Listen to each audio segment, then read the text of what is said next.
আমাদের মধ্যে যারা ইসলামের নামে আসছে কিন্তু শরিয়াত বাস্তবায়ন করতে চায় না, ইসলামী আন্দোলন তাদেরকে নিয়েও কোনো অবস্থাতে সামনে চলতে পারে না। ইসলামকে কায়েম করার জন্য আমরা সামনে অগ্রসর হব। এত খাটনি কেন?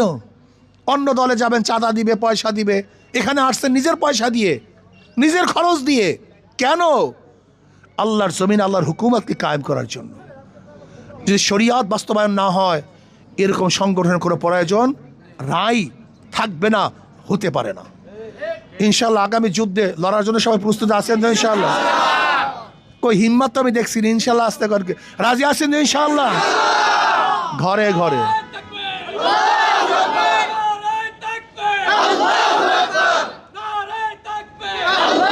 ইনশাআল্লাহ আল্লাহ আমাদেরকে সবাইকে কবুল করে নেন, হিম্মত এবং খুলুসের কাজ করেন, দাঁড়ে দাঁড়ে যান।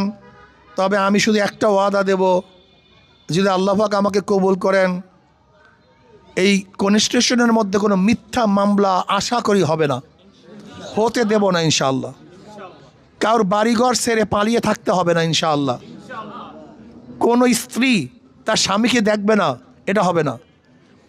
কোনো মায়ের বুক খালি হবে, আশা করি ইনশাআল্লাহ এটা হবে না। আমি চাই না একটা মিথ্যা মামলা থাকুক, আমি চাই না জুলুম হোক, আমি চাই না মানুষগুলি কাঁদুক, আমি চাই না কোনো মায়ের বুক খালি হোক, আমি চাই না কোনো স্ত্রী বিধবা হোক, আমি চাই না কোনো সন্তান এতিম হোক। আমরা মিলেমিশে থাকতে চাই। আমি বিশ্বাস করি ইনশাআল্লাহ যদি আল্লাহ পাক আমাকে কবুল করেন, অবশ্যই ইনশাআল্লাহ আমি জুলুম মুক্ত একটা দেশ গড়ার, অঞ্চল গড়ার চেষ্টা করব। আল্লাহর জমিনে আল্লাহর হুকুমত কায়েম করার চেষ্টা করব, গরিবদের পাশে থাকার চেষ্টা করব, সমস্ত মানুষের অধিকারকে ফিরিয়ে দেওয়ার চেষ্টা করব। আল্লাহ আমাকে আমাদের সবাইকে কবুল করে নেন।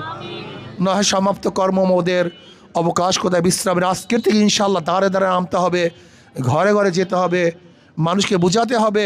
কি বোঝাবেন? শুধু একটা কথা বুঝান যে ভাই সরোয়ার ভাইকে তো আমরা বারবার দেখেছি, কি দেখি নাই? চারবার দেখেছি, এমপি, হুইপ এবং মেয়র। তিনি কি করেছেন, কি করেন না সব আমরা জানি। যদি দ্বিতীয়বার আবার নির্বাচিত করেন, জনগণ করবে, কিন্তু কি করবে নির্বাচিত হলে সবাই আমরা জানি। কিন্তু আমাকে একবারও দেখেননি। আমি কি করতে পারবো আপনারা এখনও আমার বাস্তব রূপ দেখেন নাই। শুধু একটা বার পরীক্ষা করুন, একটা বার। যদি আমি ফেল করি, 4 বার আপনার কাছে আসবো না, দ্বিতীয়বার কোনো দিন আর আপনাদের কাছে ভোট নেওয়ার জন্য আসবো না, দ্বিতীয়বার আসবো না। শুধু একটা বার পরীক্ষা করুন। কি রাজি আছেন ইনশাআল্লাহ? একটা বার ইনশাআল্লাহ অবশ্যই চেষ্টা করবো। আল্লাহ আমাদের সবাইকে কবুল করে নেন। আল্লাহুম্মা আমিন।